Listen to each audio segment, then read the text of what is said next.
సోదరుడా, అతి తెలివి చూపించి నువ్వేదో చెయ్యాలి అని అనుకుంటే నువ్వు దెబ్బతింటావు.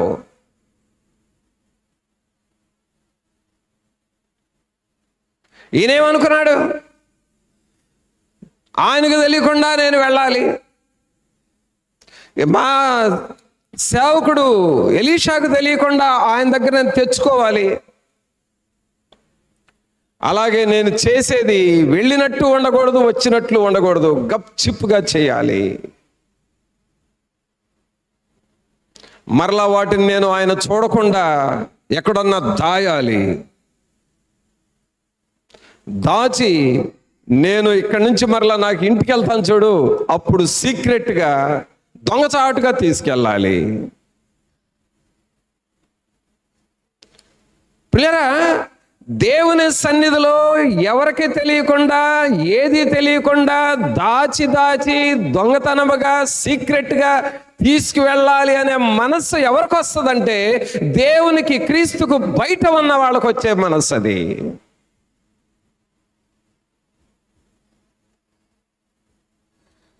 దేవుని సన్నిధిలో నుండి అనవసరంగా ఒక చిన్న వస్తువు కూడా నువ్వు సొంతగా తీసుకెళ్ళకూడదు, వాడుకోకూడదు. క్రీస్తులో ఉండే లక్షణం అది. చాటు మాటు అంటారే, చాటు మాటు, ఈ చాటు మాటలు క్రీస్తులో ఉన్న వారికి ఉండవవి.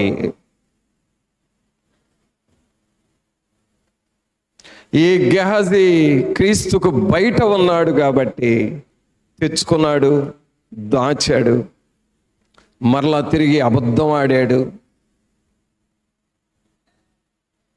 ఆ తర్వాత ఆ నయమాను కుష్టుని సంపాదించుకున్నాడు. బయట ఉన్నందుకు వచ్చిన శిక్ష ఇది. క్రీస్తుకు బయట ఉన్నప్పుడు ఇలాంటి శిక్ష పడతా ఉంటది.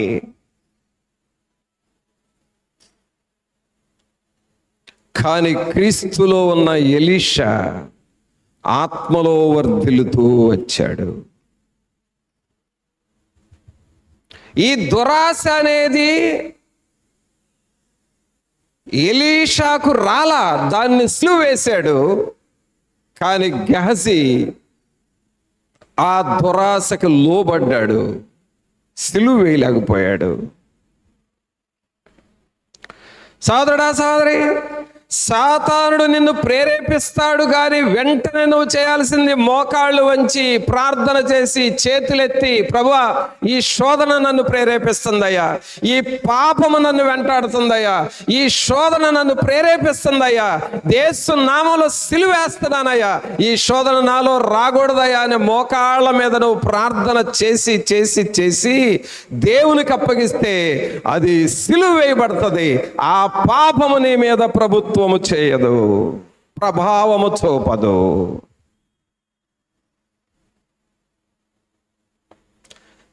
ఈనాడు క్రీస్తు బయట ఉండి చేసే పనులే సంఘాలలో పిచ్చి పిచ్చి పనులన్నీ.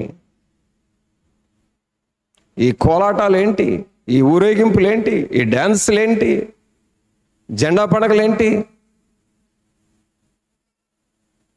దేవుని పేరట నువ్వు చేసేటటువంటి ఆర్భాటాలేంటి, ఇవన్నీ క్రీస్తుకు వెలుపల ఉండి చేస్తూ ఉన్న పనులు. పరిశుద్ధాత్ముడు అంటున్నాడు, యెహోవా వలన ఆశీర్వదింపబడిన వాడా, నువ్వు బయట ఉండి ఆ పిచ్చి పనులన్నీ చేసుకోబాకు, ఆ పిచ్చి మాటలు మాట్లాడబాకు, ఆ పిచ్చి వేషాలు వేయబాకు. క్రీస్తు లోపలికి రా, దేవుని ఆశీర్వాదం అన్నది. క్రీస్తు లోపలికి రా, దేవుని యొక్క కృప నీకు దొరుకుతుంది. క్రీస్తు లోపలికి రా, యేసులో ఉన్న జీవము నీకు దొరుకుతుంది. క్రీస్తు లోపలికి రా, నీకు స్వస్థత వస్తుంది. క్రీస్తు లోపలికి రా, నీవు పైవాడవుగా ఉంటావు.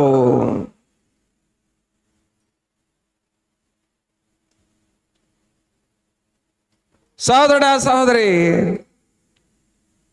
పరిశుద్ధాత్ముడు కోరుకుంటుంది ఏమిటంటే నీవు క్రీస్తు లోపలికి రావాలి. ఆమేన్. చప్పట్లు కొట్టండి ఒకసారి అందరూ. క్రీస్తు లోపలికి వచ్చినప్పుడు ఇంకా ఏం జరుగుతుంది అని అంటే, చూడండి దేవుని వాక్యంలో లూకా సువార్త 10వ అధ్యాయము, లూకా సువార్త 10వ అధ్యాయము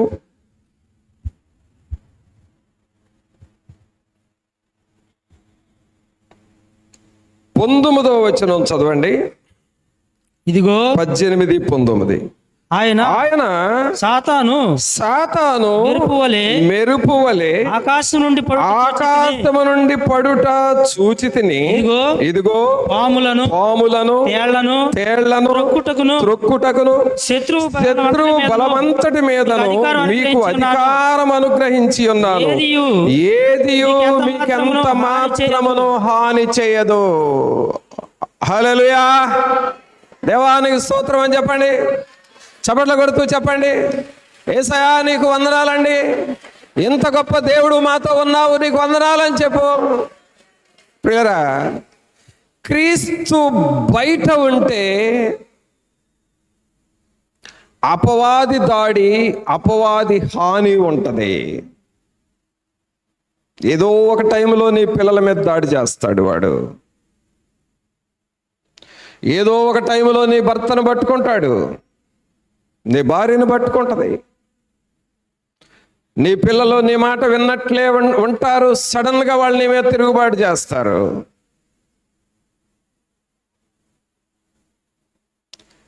మొన్నటిదాకా బాగానే ఉన్నాడు, ఫలానా వాడు సహవాసం పట్టాడు, మా పిల్లోడు మా చేతులు దాటిపోయాడు అని అంటారు. కారణం ఏంటో తెలుసా?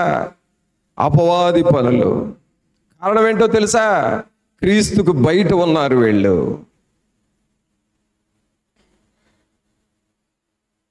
సోదరుడా సోదరి, ఒక తండ్రిగా నీవు క్రీస్తు లోపలికి రావాలి.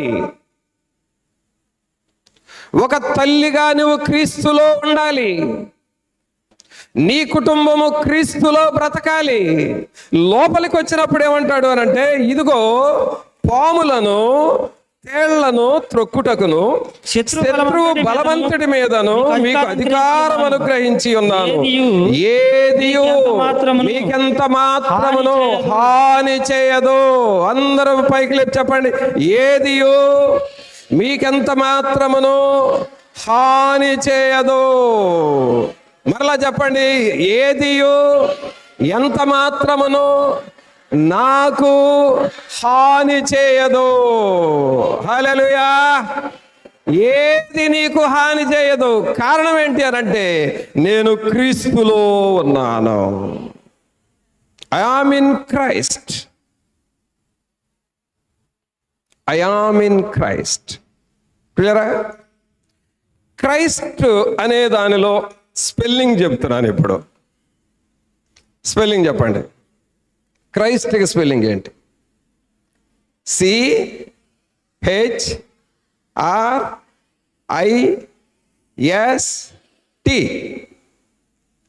ఎన్ని అక్షరాలు? CHRIST. ఎన్ని అక్షరాలు? 6 అక్షరాల్లో నేను అనే మాట ఎక్కడుంది? క్రైస్ట్లో ఎక్కడుంది? ఐ.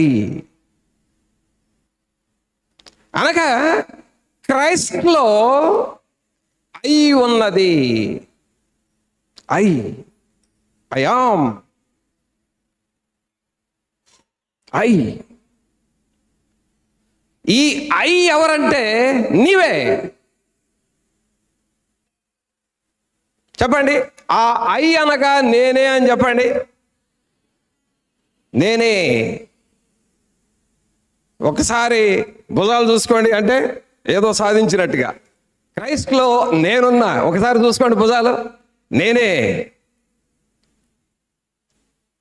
పిల్లరా, నీవు క్రీస్తులో ఉండాలి. Christ, there is I. I means your self. నీవే, నేనే.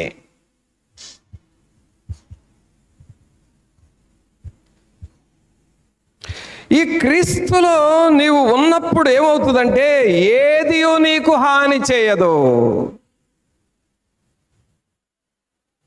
కంప్లైంట్స్ ఉండవేక, అయ్యా పిల్లలకి ఎట్లయింది, హాస్పిటల్కి వెళ్తే ఎట్లా అయింది, నా భార్యకి ఎట్లయింది, నా పిల్లలకి ఎట్లయింది, మా ఆస్తులకి ఎలా అయినాయి, పశువులకి ఎలా అయిపోయినాయి, చేలు ఎలా అయినాయి, పంటలు ఎలా అయిపోయినాయి. ఈ కంప్లైంట్స్ రావు.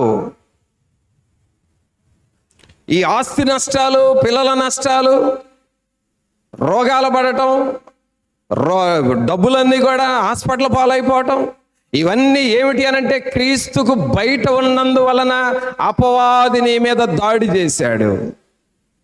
సోదరుడా సోదరి, గుర్తుపెట్టుకో, దేవుని సంఘము నీకు కాపుదల, దేవుని సన్నిధి నీకు కాపుదల. నీ కుటుంబానికి, నీ ఆరోగ్యాలకి, నీ పిల్లలకు దేవుని సంఘము కాపుదల. ఈ సంఘములో నుండి నువ్వు బయటికి వెళ్ళి పరువు పోతుంది, నీకు నష్టపోతావు, సాతానుడు హాని చేస్తాడు. క్రీస్తులో ఉండే ఆనందము వేరండి. క్రీస్తులో ఉండే సంతోషం వేరు, ఆ లైఫే వేరుగా ఉంటుంది. దేవునిలో ఉండే ఆనందము దేవదూతలతో ఆనందించే ఆనందం. హల్లెలూయా. దేవునితో ఉండే ఆనందము సింహాసనం దగ్గర కూర్చొని పరవశిస్తూ పరవళ్ళు త్రొక్కుతూ ఉండే ఆనందము.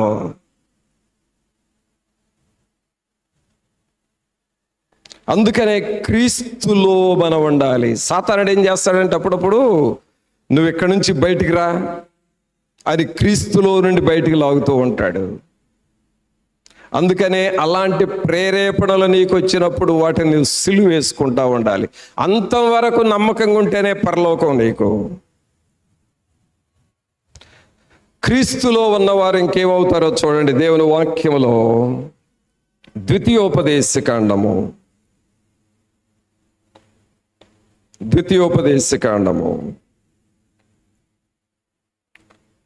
28వ అధ్యాయము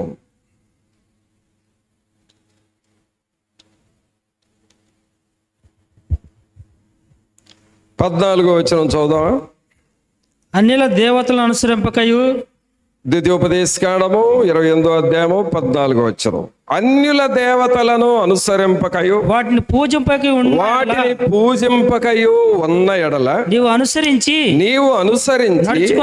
నడుచుకొనవలెనని నేడు నేను నీకు ఆజ్ఞాపించుచున్న దేవుడైన యెహోవా ఆజ్ఞలను విని వాటిని అనుసరించి చదువు గైకొని ఎడల యెహోవా నిన్ను తలగా నియమించును గాని తోకగా నియమింపడు. ఈ మాట అందరం చెబుదాం. యెహోవా నిన్ను తలగా నియమించును గాని తోకగా నియమింపడు. పైవాడవుగా ఉందువు గాని క్రింది వాడవుగా ఉండవు. ఆమేన్. ఇప్పుడు చెప్పండి, పైవాడుగా ఉండాలనే కోరిక ఎంతమందికి ఉంది మీకు? పైవారుగా అంటే హై లెవెల్లో, హై స్థాయిలో ఎంతమందికి కోరిక ఉంది? లేదా? ఉంటే చేతులు చూపించండి, ఉంటే చప్పట్లు కొట్టండి. ఆ కోరిక ఉంటే చప్పట్లు కొట్టండి. ఇప్పుడు నేను అంటాను, మీ లెవెల్ని మీరు పెంచుకుంటారా, దేవుడు పెంచాలా? ఎవరు పెంచాలి? దేవుడే పెంచాలి. కొంతమంది దేవుడు పెంచకముందే వీళ్ళంతా వీళ్ళు పెంచుకుంటా ఉంటారు. నేను గొప్పవాడిని, నేను గొప్పదాన్ని, నేను బాగా పాటలు పాడతా, నేను బాగా ప్రసంగం చేస్తా, నా ప్రసంగం అంటే అందరు లైక్ చేస్తారు. అలాగే నేను చెబితే అందరూ వింటారు. వాళ్ళకి వాళ్ళే పెంచుకుంటా ఉంటారు. దేవుడు అంటున్నాడు, నీకు నువ్వు పెంచుకుంటే అది పర్మనెంట్ కాదు, మరలా పడిపోతావు. దేవుడు నిన్ను పెంచాలి. అంచెలంచెలుగా. ఏదో ఒక పాట ఉంది కదా, అంచెలంచెలుగానే. ఏం పాట అది?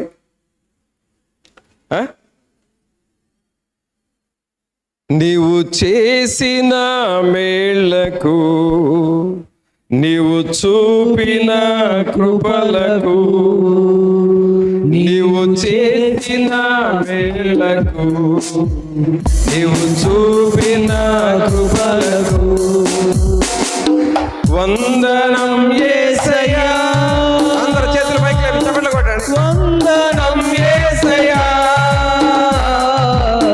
వందనం యేసయ్యా, వందనం యేసయ్యా. అందరూ వందనం యేసయ్యా,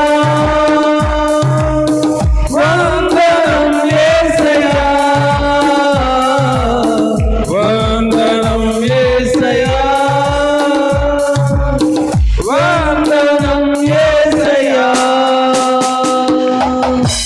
ఏ పాటి వాడనని నేను నన్నెంతగానో ప్రేమించావు, అంచెలంచెలుగా హెచ్చించి నన్నెంతగానో దీవించావు. ఏ పాటి వాడనని నేను నన్నెంతగానో ప్రేమించావు, అంచెలంచెలుగా హెచ్చించి నన్నెంతగానో దీవించావు. వందనం యేసయ్యా, వందనం యేసయ్యా, వందనం యేసయ్యా, వందనం యేసయ్యా. పిల్లరా, క్రీస్తులో ఉన్నావు అని అంటే అర్థం ఏంటంటే నువ్వు ఒదిగి ఉంటావు, అదిగి ఉంటావు, తగ్గించుకుంటావు, మోకాళ్ళ మీద ప్రార్థన చేస్తావు, దేవుని పరిచర్య చేస్తూ ఉంటావు, నీకు అప్పగించబడిన బాధ్యతలు నిర్వహిస్తూ ఉంటావు, దేవుని సేవకుడు చెప్పినట్లుగా నడుస్తూ ఉంటావు, దేవుని స్తుతిస్తూ ఉంటావు, ఆరాధన చేస్తూ ఉంటావు, సాక్ష్యం చెబుతావు, ఆత్మలను ప్రభు దగ్గరికి తీసుకొని వస్తావు, వారిని రక్షణలోనికి నడిపిస్తావు, వారిని బాప్తిసం ఇచ్చి దేవుని బిడ్డలుగా మారుస్తూ ఉంటావు. అలాగూ అణిగి మణిగి దేవుని పనిలో ఉంటూ ఉన్నప్పుడు ప్రభు నిన్ను అంచెలంచెలుగా పెంచుతాడు. అలాగు నిన్ను పైవానిగా చేస్తాడు. అలాగు నిన్ను తలగా చేస్తాడు. అలాగు నీకు జరగాలి అనంటే నీవు క్రీస్తులో ఉండాలి.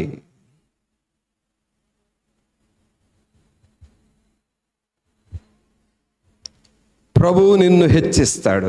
ఆయన నిన్ను తగిన సమయంలో హెచ్చించే వరకు ఆయన బలిష్టమైన చేతుల క్రింద అణగిమణిగి ఉండటమే నీ పని, నా పని. ఇలాగూ క్రీస్తుల్లో మనం ఉంటే, క్రీస్తుల్లో మనం జీవిస్తూ ఉంటే ఒకానొక దినాన టాప్ లెవెల్కి ప్రభువు నిన్ను పెంచుతాడు. ఆమేన్, ఆమేన్. ఏ టాప్ అది? ఏ టాపు? ఈ మధ్య ఒక దైవజనులు అన్నారు నాతో, అయ్యా ప్రభు మనల్ని హెచ్చించినప్పుడు, ప్రభు మనల్ని పెంచాలి అని అనుకున్నప్పుడు పెంచుతాడు.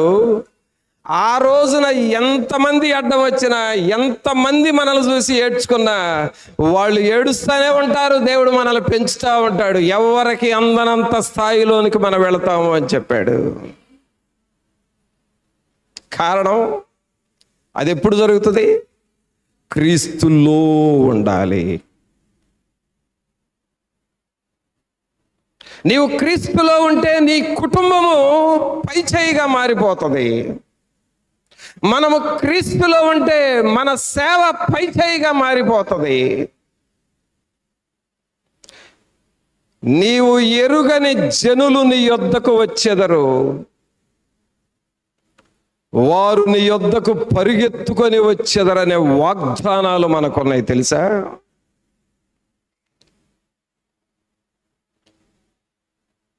నేను ఏలవేసి పిలుచుకొని జన సమూహాల్ని నా సన్నిధిలోనికి తెస్తాను అనే వాగ్దానాలు ఉన్నాయి, తెలుసా మీకు? ఈ వాగ్దానాలన్నీ ఎప్పుడు నెరవేరుతాయంటే మనము క్రీస్తులో, హల్లెలూయా, మనము క్రీస్తు లోపల, హల్లెలూయా, క్రీస్తులో మనం ఉండాలి.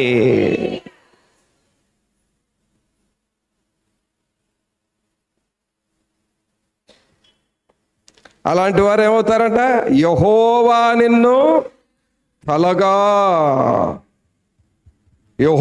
నిన్ను తలగా నియమించును గాని తోకగా నియమింపడు.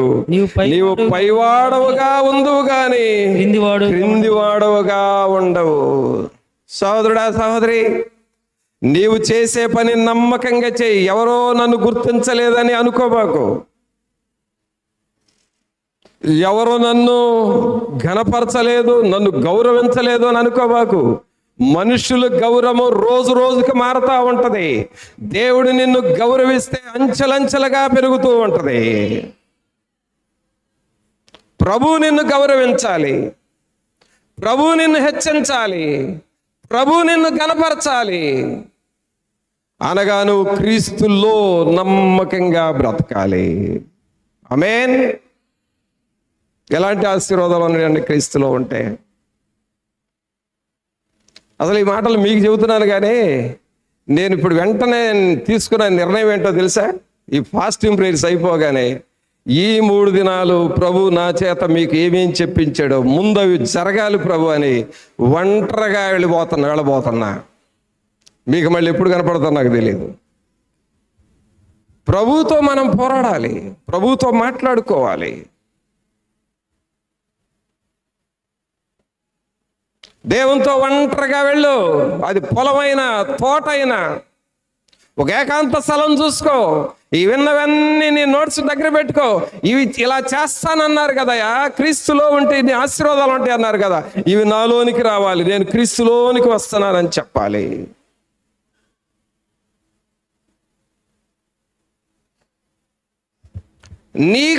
నీవు క్రీస్తులో ఉంటే నీకు రావలసిన పెండింగ్ బిల్స్ అన్ని నీ అకౌంట్లో పడిపోతాయి. నీకు రావలసిన శాలరీ అంతా వచ్చేసి నీ పాకెట్లోకి వచ్చేస్తుంది. నీకు రావలసిన పెండింగ్ అప్పులు, బకాయిలు మొత్తం తిరిగి నీ చేతిలోకి వచ్చేస్తాయి. ఆమేన్. ఇది నీ జీవితంలో జరుగును కాక. క్రీస్తులో ఉండాలి సహోదరుడా, క్రీస్తులో ఉండాలి. క్రీస్తులో ఉంటే ఏమొస్తుందో చూద్దాం. ఇంకొక మాట కూడా ప్రభు గుర్తు చేస్తున్నాడు. క్రీస్తులో ఉంటే ఏమొస్తుందో చూద్దాం. దేవుని వాక్యంలో పౌలు గారు రాస్తాడు, ఫిలిప్పీలకు రాసిన పత్రిక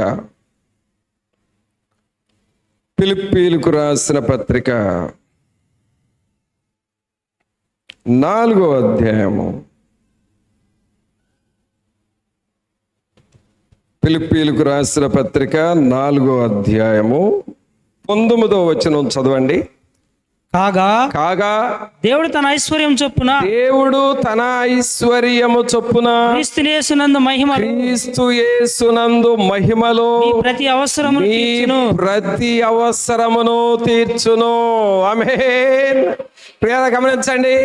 నీవు క్రీస్తులో ఉంటే, వాక్యానుసారముగా బ్రతుకుతూ ఉంటే, దేవుని వాక్యమును గౌరవిస్తూ వాక్యములో నువ్వు బ్రతుకుతూ నీ కుటుంబం నివసిస్తూ ఉంటే దేవుడు మీ ప్రతి అవసరాన్ని తీరుస్తాడు. ఏలియాకు ఆకలేసింది. భోజనం ఎవరు తెచ్చారు? కాకులు తెచ్చినాయి. అని తెలిసిన వాళ్ళందరూ చేతులు ఎత్తండి. అందరికీ తెలుసు. ఆయన అవసరత, ఆకలి దేవుడు తీర్చాడు. తర్వాత ఇదే ఏలియాకి ఇంకొకసారి ఆకలైంది బదరీ వృక్షం క్రింద ఉన్నప్పుడు. అప్పుడు ఫుడ్ ఎవరు తెచ్చారు చెప్పండి? దేవదూతలు తెచ్చారు. ఆమేన్. అలాగే యేసు ప్రభు యొక్క శిష్యులు, ఆ శిష్యులతో ఆ గవర్నమెంట్ వాళ్ళు అన్నారు, ఏంటయా మీ దేవుడు అంటే వాళ్ళ గురువు గారు, యేసుప్రభు అంటే వాళ్ళ గురువు, శిష్యులు, మీ గురువు గారు ఏంటి ఆ సుంకం కట్టడా, ట్యాక్స్ కట్టడా అని అన్నారు.